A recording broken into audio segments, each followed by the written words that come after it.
여러분 반갑습니다. 무정오행 철학의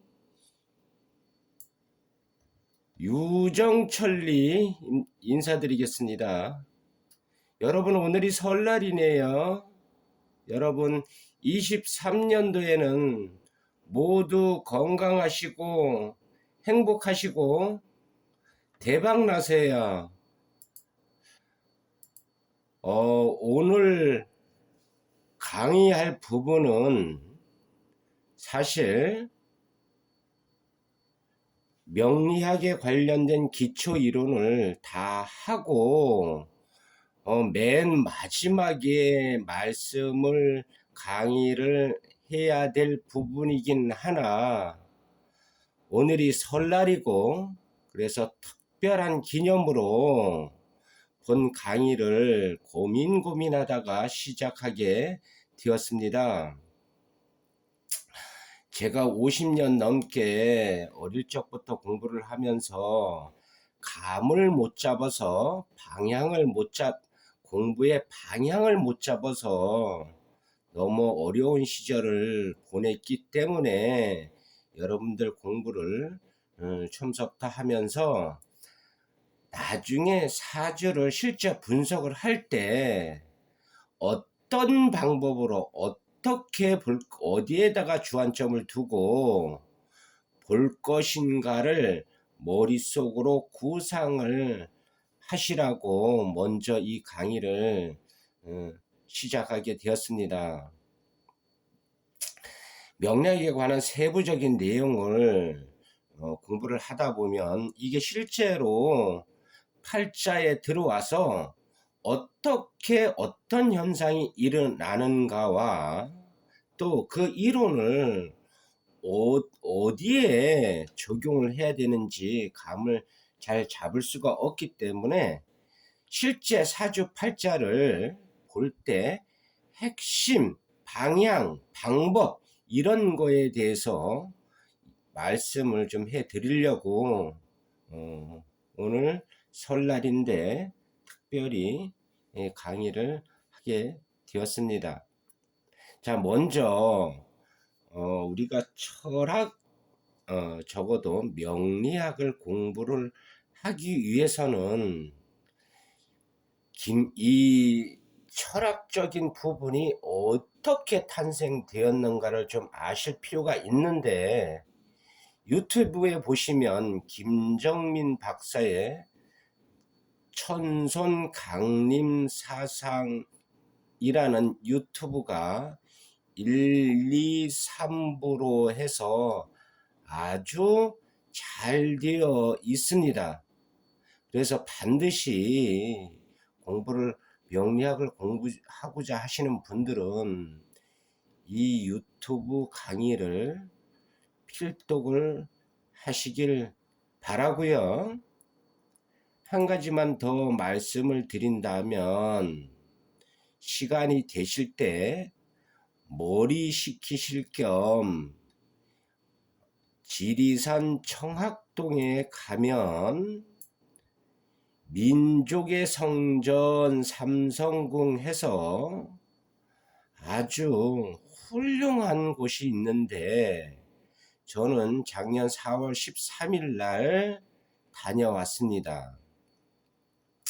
자, 한풀 선사라는 분이 지리산 청학동 백만평 부지에다가 우리 민족의 주체성과 민족혼에 대한 교육 현장을 만들기 위해서 한평생을 바쳐가면서 노력해서 만들어 놓은 곳인데 우리 국가의 우리 민족의 성전이라고도 할 수 있는 곳입니다. 물론 가실 시간이 없으신 분들은 당장이라도 유튜브 동영상에 지리산 삼성궁 이렇게 하시면 여러 편의 동영상들이 올라와 있는데 한 번쯤은 반드시 보시기를 바랍니다. 아주 훌륭하게 잘 만들어 놨고요. 직접 현장에 가서 보면 다른 세상에 온 그런 느낌도 가지고 있습니다. 여기 이제 구경을 하다 보면 중간에 있는 삼성궁으로 올라가는 길목에 있는데, 여기 중간에 있는 원은 하늘을 의미하고요.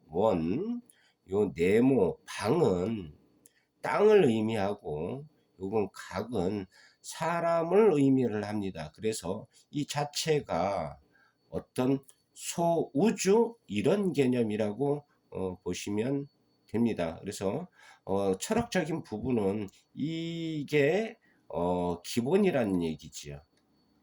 그래서 꼭 한번 다녀오시거나 당장 다녀오실 시간이 없으신 분들은 유튜브 검색을 하셔서 한번 꼭 보시길 바랍니다. 이분이 우리 황국을 다스렸던 환인이시고요. 이분이 배달신 시국을 다스렸던 환웅이시고, 이게 고조선을 다스렸던 당군 왕검 이렇습니다.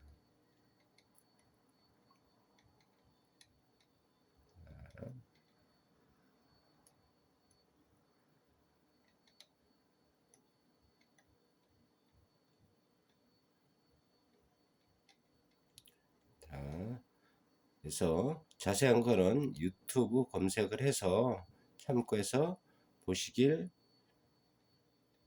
바라겠습니다. 자, 그러면 본격적으로 사주팔자를 분석을 할 때 가장 핵심적인 내용이 뭐냐, 어떻게 봐야 되느냐를 지금부터 설명을 올리도록 해보겠습니다. 자, 사주팔자 간명되어 사주를 보는 데 있어서, 살피는 데 있어서 가장 중요한 내용이다, 이런 의미입니다. 시간이 되면 음악을 좀 들으면서 하면 좋겠는데 생략하고요. 요거는 이쪽에 북두칠성이 있는데 여기 북극성입니다. 모든 종교나 철학은 이 북극성에서부터 태어났다는 얘기죠. 그래서 이 북극성은 여기 이쪽에 있는 북두칠성이 지금 안 보이는데, 북두칠성과 카시오페아의 중간에 위치를 해서 태양이나 달은 위치가 변화하지만 이 북극성은 지구에서 하늘을 볼 때 고정된 위치에 있습니다. 이것도 북극성도 시대에 따라서 변합니다. 자세한 얘기는 김정민 박사의 천성 강림사상 유튜브 보시면 다 나오니까 참고를 하시고요. 자, 사주팔자를 분석을 할 때 일단 우선 가장 첫 번째는 음양오행의 균형부터 살펴봐야 됩니다. 그 균형에 있어서 균형이 조화가 돼 있는가, 오행이 조화가 돼 있는가, 없는 오행이 있는가, 또는 어느 오행이 너무 많아서 한쪽으로 치우쳐짐으로 해서 일어나는 문제점, 그 문제점에서부터 발생되는 건강과 명주의 성격, 가지고 태어난 천부적인 재능, 이런 거를 음양오행의 균형에서 볼 수 있고요. 어떤 사람이, 두 번째는 신강신약인데, 어떤 사람이 실제로 인생을 그 사람의 삶을 훌륭하게 문제없이 헤쳐나갈 수 있는가 없는가를 보기 위해서는 신강신약이라는 부분을 따져봐야 되는데, 이 신강신약이라는 부분은 어떻게 보는가 하면 일단 8글자의 육친 중에 인성과 비겁을 한편으로 보고 식신상관, 재성, 관성을 한편으로 보고 이 구조가 어떻게 되어 있는가를 살피는데 인성과 비겁이 식재관의 숫자보다 더 많으면 신강사주 이렇게 얘기를 하고요. 두 번째는 일간 대비 월지가 태어난 달이 몇 월에 태어났는가를 보고 12운성을 적용해서 왕상휴수를 보는 방법이 있습니다. 요거는 나중에 12운성을 설명할 때 다시 설명을 드리기로 하고요. 또 신강신약을 따져볼 때 일주가 제왕일주라는 게 있습니다. 60갑자가 총 60개 중에 60개 중의 60갑자 중에 일주 자체가 12운성상 제왕에 해당하는 일주가 총 6개인데 한 가지 예를 든다면 무오 일주가 무오가 제왕이 됩니다. 12운성상. 그래서 무오, 기사, 병호 추가적으로 더 있는데 총 6개가 있습니다. 이런 걸 보고 그 일주 자체가 힘이 있느냐 없느냐를 따져봐야 되고요. 가장 중요한 부분은 지장간을 활용한 통근 투출의 원리에 의해서 각 팔자 각 천간의 별의 개수를 그려보면 명확하게 그 사주가 신강한가 신약한가를 볼 수가 있습니다. 팔자천간의 별의 개수를 단다 이렇게 했는데 제가 공부를 하면서 연구를 해보니까 팔자천간에 별을 달 수 있는 총 숫자가 32개입니다. 그 32개 중에 우리 보통 평균적인 사람들이 이렇게 표현을 하면 적당할란가는 모르겠는데 할 수 있을란가는 모르겠는데 그냥 우리가 공무원 급수로 따진다면 공무원 7급 정도가 우리나라 공무원의 평균적인 삶의 수준이라고 한다면 공무원 7급 정도 되는 인생 삶의 사주가 통상 평균적으로 10개에서 12개 정도 다는데 별이 2개 차이 나는 2개 정도 차이가 나는 거에 따라 인생이 한 단계 업그레이드 된다고 보면 틀림이 없습니다. 제가 처음에 팔자를 점수화해 보려고 했는데 이 점수로 계산하는 방법은 벌써 이미 어느 분이 해 놓았고요. 그분이 책으로도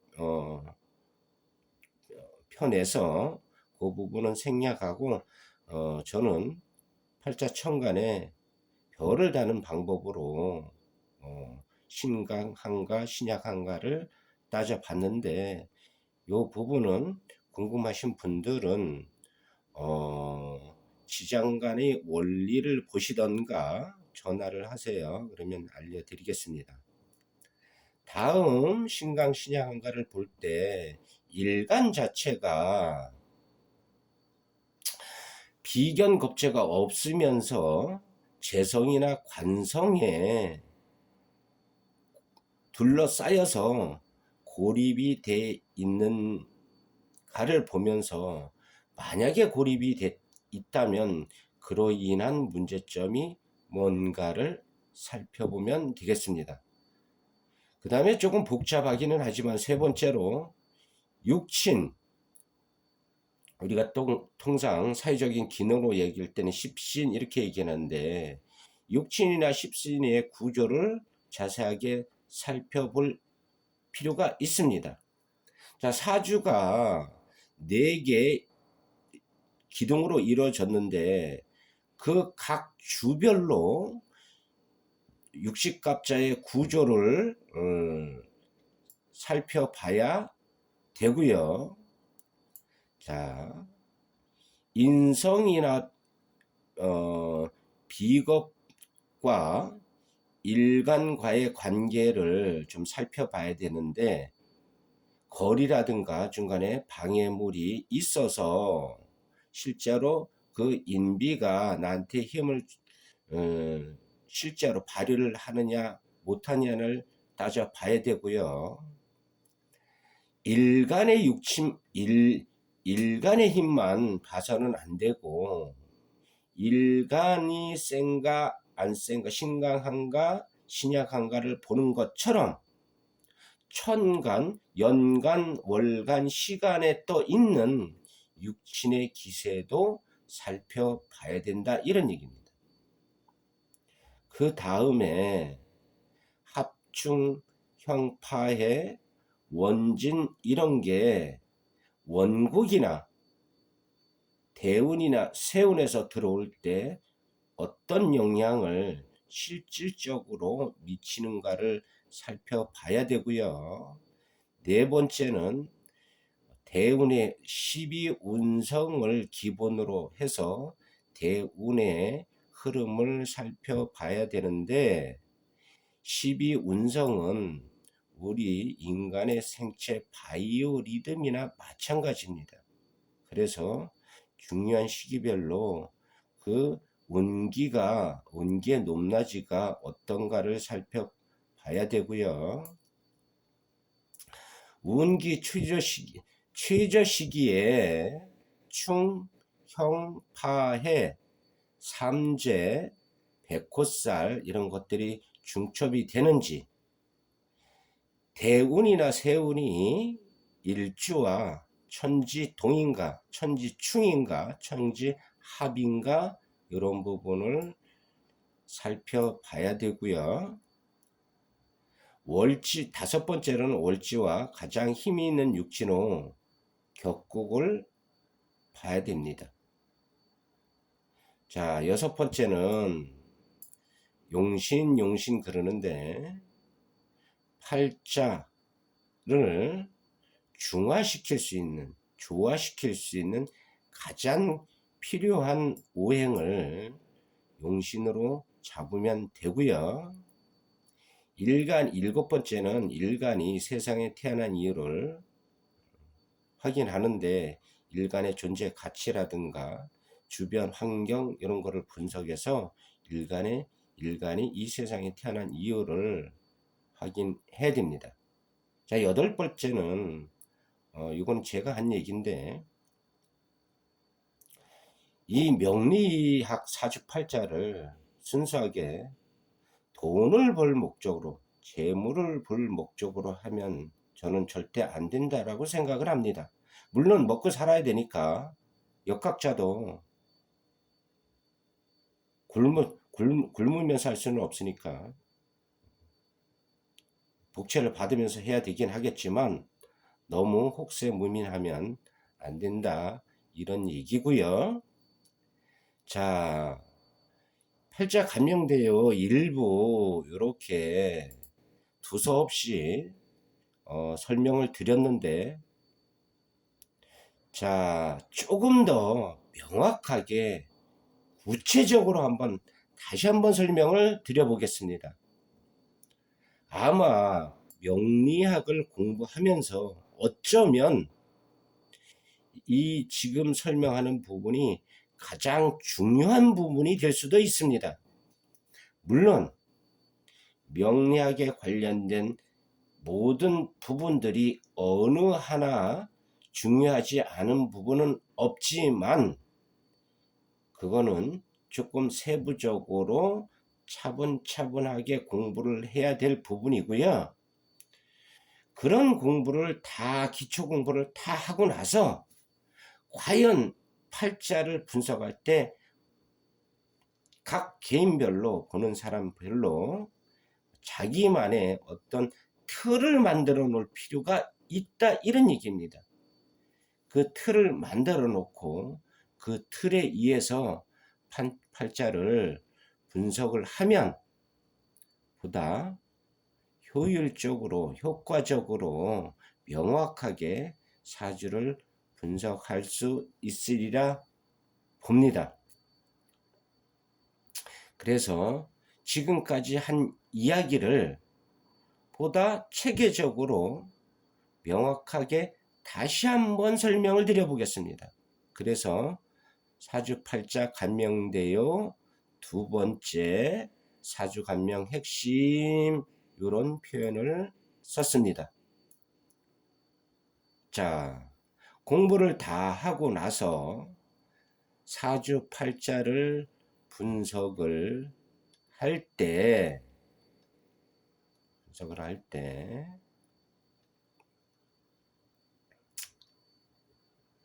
이런 이론에 의해서 공부를 다 하고 사주팔자를 볼 때 총 1번, 2번, 3번, 4번, 5번 이렇게 총 5가지로 구분해서 볼 필요가 있는데, 자, 첫 번째 사주간명 일부에서도 얘기를 했지만 우선 일간 즉 사주의 주인공이 명주의 성격이라든가 이 세상에 태어난 목적은 음양오행의 균형과 조화,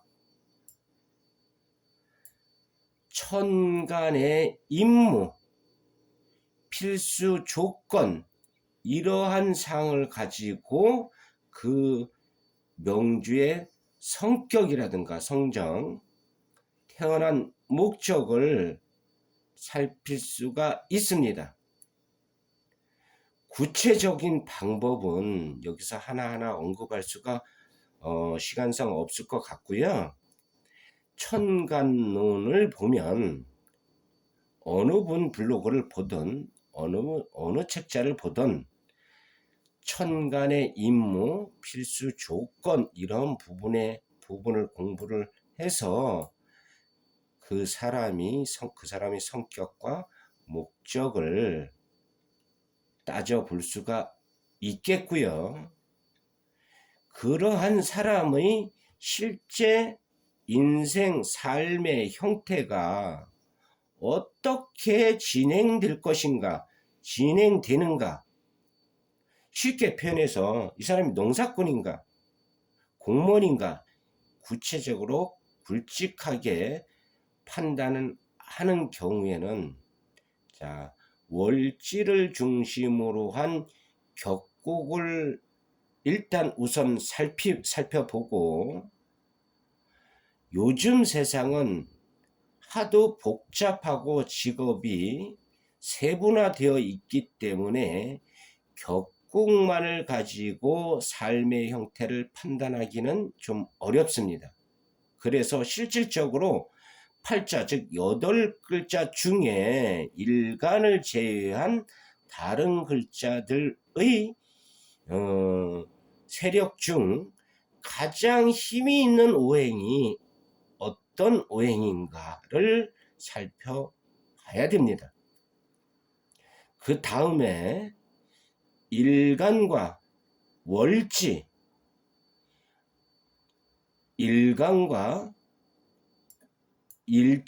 일지와의 관계를 살펴보는데 일간과 월지, 일간과 일지의 상생상극 관계,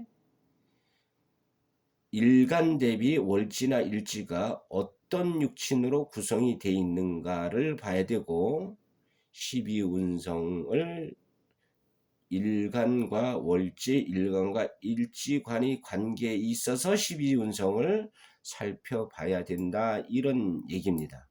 그래서 격국이나 최강 오행 세력과 일간, 월지, 일지 관계를 따져서 그 사람의 삶의 형태를 판단을 할 수 있다. 이런 얘기입니다. 자, 세 번째는 그러면 사주팔자가 좋고 나쁜 거를 떠나서 그 사람이 실제로 인생을 성공적으로 성공한 삶을 괜찮은, 쉽게 설명해서 괜찮은 삶을 살아가는가, 살아갈 수 있는가 없는가는 우선 각 오행이 골고루 분포가 돼 있어서 비율이 목화토금수가 비율이 맞아야 된다. 이런 얘기입니다. 오행 인생 황금 비율은 제 블로그에 병시가 돼 있습니다. 한번 참고해서 보시고요. 자, 아까도 간명대 일부에서 말씀을 드렸지만 신강한 사주인가, 신약한 사주인가를 반드시 봐야 되고요. 각주 자체, 각주와 일주 간의 상생 상극 개념, 순환 상생으로 흘러가는가를 봐야 되고, 인생 황금기, 요 인생 황금기는 제가 생각할 때는 보통 30대에서 늦어도 60대 요 기간을 저는 인생 황금기로 보는데, 이 시기에 12운성 운기의 고저가 어디에 와 있는가를 봐야 되고, 그때에 해당 육친이 뭐가 들어오는가를 봐야 된다. 이런 얘기입니다. 자, 이게 좀 어려운 얘기일 수도 있겠지만 있을 수 있는데, 자, 30대 40대 30대 사이에서 60대 사이에 실제로 재물 운이 와야 실제로 돈을 벌 수 있다고 생각을 저는 합니다. 10대에 예를 들어서 재물 운이 들어온다. 그럼 과연 정말 돈을 벌 수 있을까요? 저 87, 80대 이후에 물론 뭐 로또가 맞을 수도 있겠지만 7, 80대 이후에 재물이 온다고 해서 돈을 벌 수 있겠느냐, 뭐 이런 얘기입니다. 공부도 10대나 20대 대운에 인성 공부 운이 들어와야 공부가 되는 거지. 나중에 저처럼 5, 60대 다 돼서 인성운이 와야 별로 써먹을 수 있는 인성 공부운이 아니다. 뭐 이런 의미입니다. 그래서 사주팔자 인생은 타이밍입니다. 어느 시기에 운기가 어디에 가 있고 어떤 대운이 들어와 있는가를 살펴봐야 된다. 이런 의미고요. 자, 네 번째는 그 사람이 정말 어떤 삶을 살아가면서 행복하게 살아가는가 하는 문제입니다. 삶의 희노애락은 오행, 즉 육친의 편중, 혼잡, 공망, 부재의 문제점에서 찾아볼 수가 있겠고요. 합충형파의 12운성 12신살, 원국과 대세운이 합충형파의 12운성 12신살로 살펴볼 수가 있습니다. 그러니까 이런 거를 그 사람의 행복한가 이런 거를 살펴보려 그러면 팔자의 이러한 문제점들을 위주로 살펴야 된다 이런 얘기입니다. 물론 이런 거를 기초 공부를 통해서 다 공부를 해야 되겠죠. 자, 심지어 어떤 분들은 이 공방 중요하지 않습니다 뭐 이렇게 얘기하는데 명확하게 영향이 있습니다. 어마무시하게 중요하고요. 초년이 공망이 되면, 즉 연지가 공망이 되면 연천간도 연간도 같이 공망으로 봅니다. 그래서 어릴 시절이 그만큼 힘들어요. 가정 환경이 불우합니다.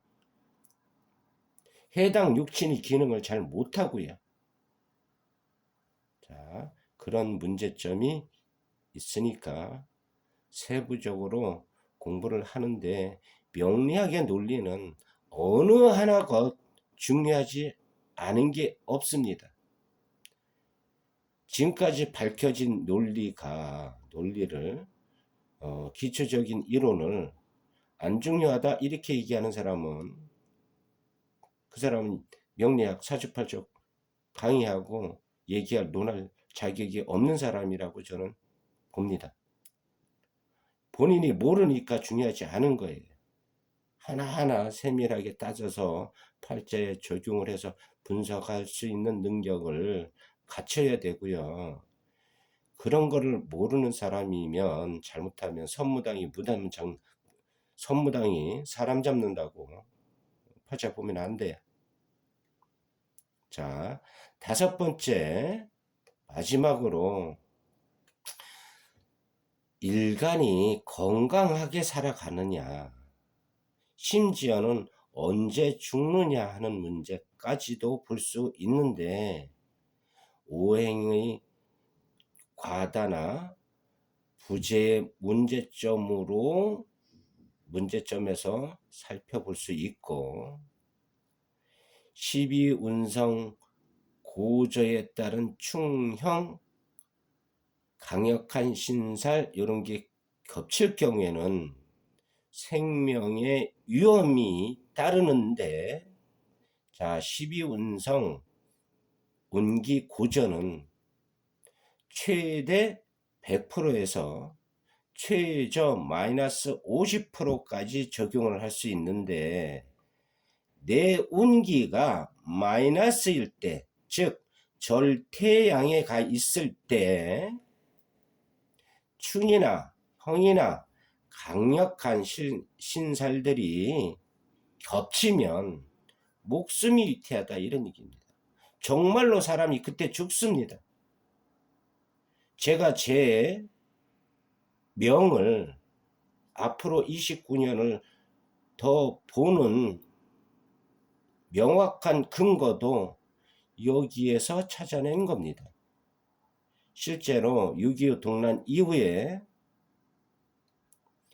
우리 명리학계에 아주 훌륭하신 분이 세 분을 꼽는데 자강 이석영 선생님과 재산 박재현 선생님, 그 다음에 대전에 사셨던 도계